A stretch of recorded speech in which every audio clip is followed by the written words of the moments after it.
Story, Room 6. I was working as a truck driver in America, traveling from state to state. On one long trip, I was exhausted and couldn't continue. So I checked into a small hotel on the highway. There were almost no customers.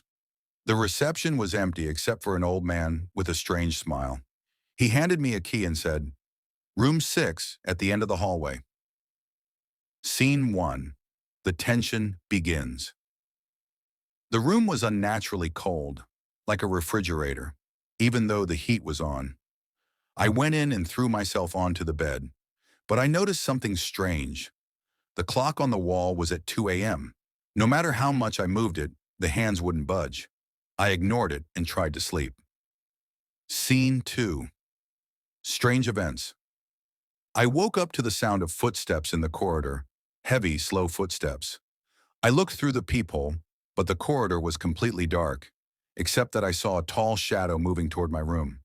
When I returned to bed, I found the landline ringing nonstop. I picked it up and heard the sound of breathing, followed by the phrase, "You are not in a hotel now. You are in my room." Scene 3. Ultimate horror.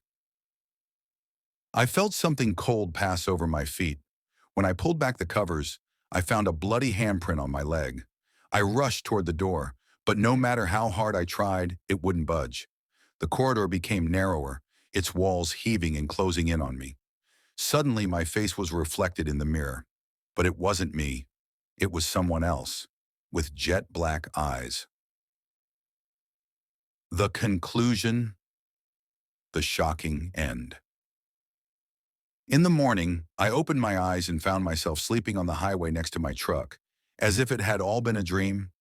But when I returned to the hotel with the police, they found no building there, just empty land, except for a rusty sign that read, "Room 6, closed for 50 years. Question for followers.